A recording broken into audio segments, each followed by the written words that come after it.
apa kabar? Sekarang kita akan belajar tentang grafik fungsi kuadrat.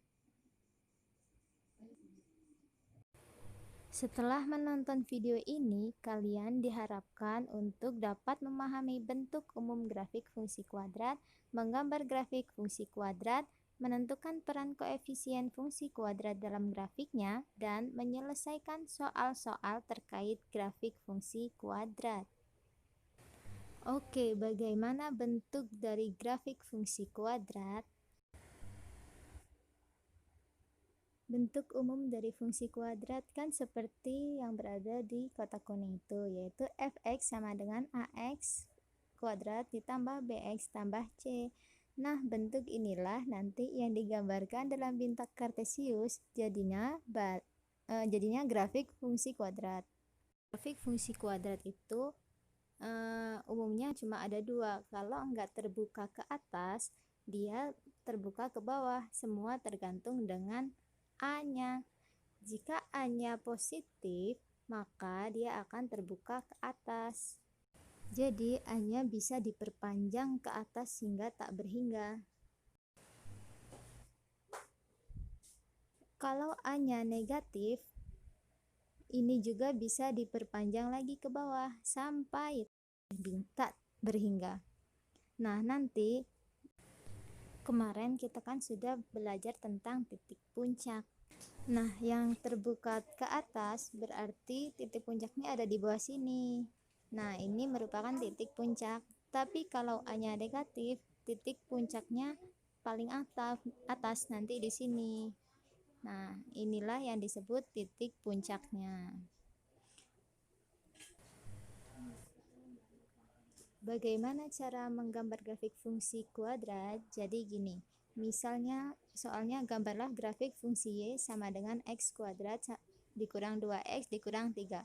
Pertama kita pahamin dulu ya, y ini kan seperti video yang sebelumnya bahwa y bernilai sebagai fx, berarti kita akan butuh nilai-nilai x dan fx-nya juga atau y-nya juga. Nah, langkah pertama kita siapkan dulu bidang kartesiusnya seperti yang ada di gambar ini ya. Kalian tulis dulu ya rapi-rapi, mungkin di buku berkotak itu akan lebih rapi lagi.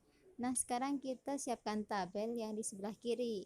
Ini sebagai nilai x-nya, lalu yang sebelah kanan sebagai nilai y-nya. Nah, x-nya kita random aja. Semakin banyak nilai x yang kita tentukan, maka grafiknya nanti akan semakin akurat. Maka di sini kita akan mengambil 6 titik ya. Kalau 10 titik itu akan lebih bagus dan lebih rapi gambarnya. Ini cuma sampel aja ya, jadi ambil 6 titik. Nah, bagaimana cara mencari nilai y-nya? Kita masukkan ke fungsi y-nya. Misalnya di sini dicontohkan, di sini x-nya adalah minus 2, berarti y-nya sama dengan x kuadrat, berarti x-nya ganti dengan minus 2, jadi minus 2 kuadrat dikurang 2 dikali min 2 dikurang 3. Lanjutin ya, minus 2 kuadrat sama dengan 4, lalu minus 2 dikali minus 2 plus 4, lalu dikurang 3. 4 ditambah 4, 8, dikurang 3, hasilnya adalah 5. Berarti kalau x-nya min 2, y-nya adalah 5. Lanjut lagi misalnya ya. Misalnya x-nya itu minus 1. Berarti nanti y-nya sama dengan minus 1 pangkat 2 dikurang 2 dikali minus 1 dikurang 3.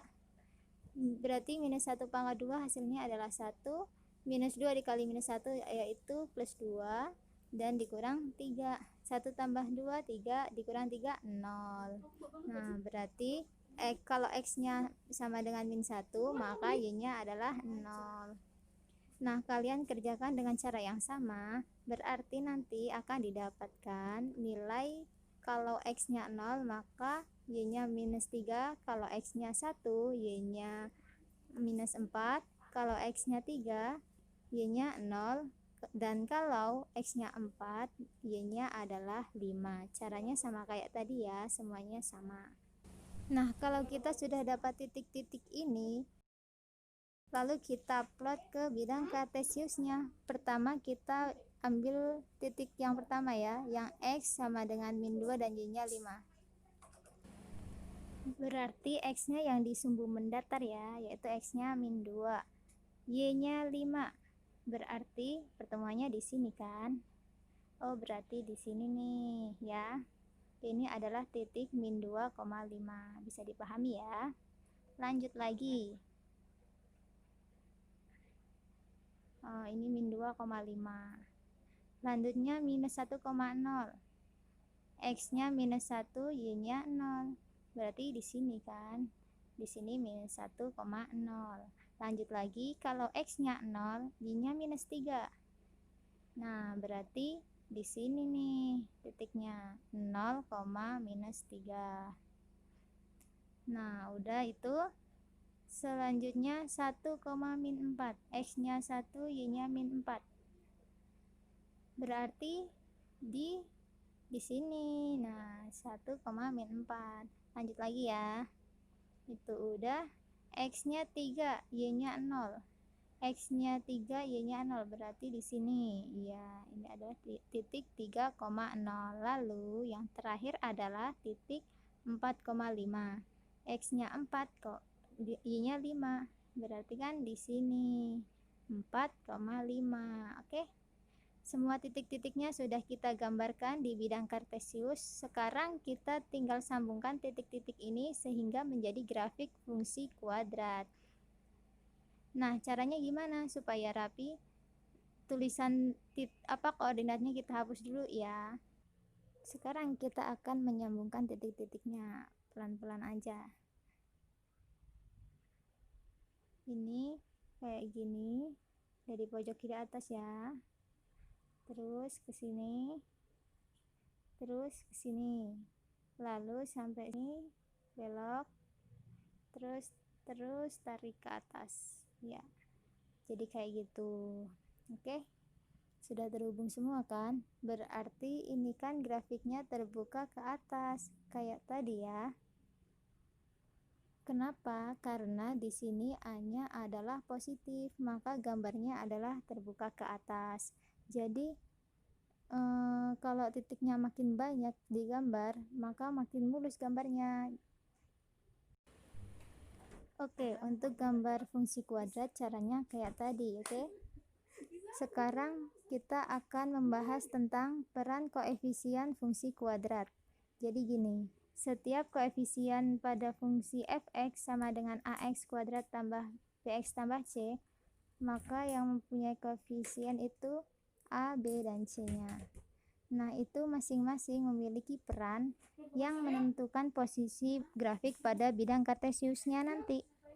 Oke, kita mulai peran dari koefisiennya dulu. Yang pertama, kalau A-nya positif, maka grafiknya bakal terbuka ke atas. Kalau A-nya negatif, maka grafiknya pasti terbuka ke bawah. Ini bukan tiba-tiba ya. Sebenarnya ini dari berbagai eksperimen.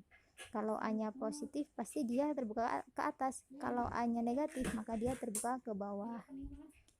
Yang ini kan Y sama dengan X kuadrat dikurang 2X dikurang min 3. Yang sebelah kanan angkanya sama persis.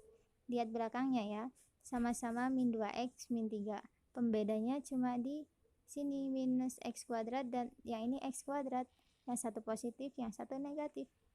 Kalau positif, gambarnya nanti terbuka ke atas. Kalau negatif, terbuka ke bawah. Oke ya, bisa dipahami kan yang ini? Oke, di sini peran si A masih ada. Jadi ada peran tambahan untuk koefisien A.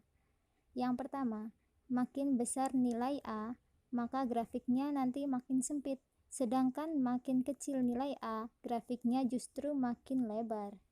Coba perhatikan ini ya. Yang kiri atas ini, grafiknya kan Y sama dengan X kuadrat ditambah 2X dikurang 3. Sedangkan yang kanan, Y sama dengan 2X kuadrat ditambah 2X dikurang 3. Perbedaannya kan cuma yang depannya ada aja tuh. Yang satu X kuadrat, yang satu 2X kuadrat. Tapi gambarnya justru lebih sempit yang ini, yang 2x kuadrat. Kalau kita mau bandingkan langsung seperti grafik yang bawah ini, kelihatan kan ya?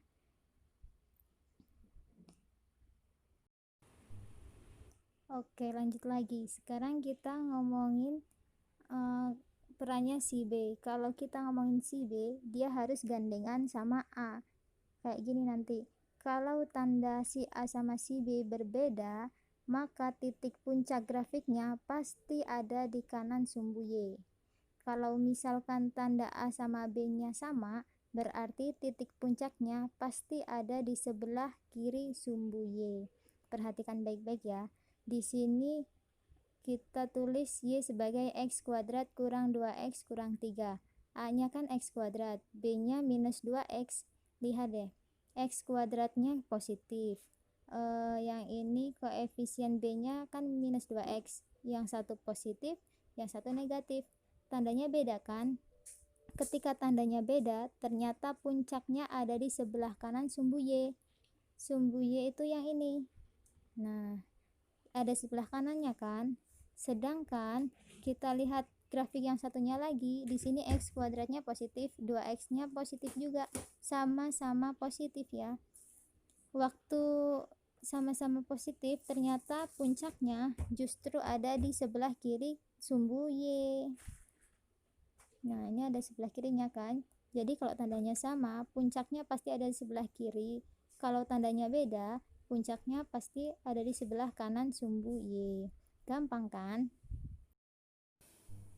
Oke, lanjut ke koefisien terakhir nih, yaitu koefisien C, konstanta C, yaitu fungsinya satu doang, yaitu dia yang akan menentukan di titik mana grafik itu akan memotong atau menyentuh sumbu Y. Contohnya kayak gini.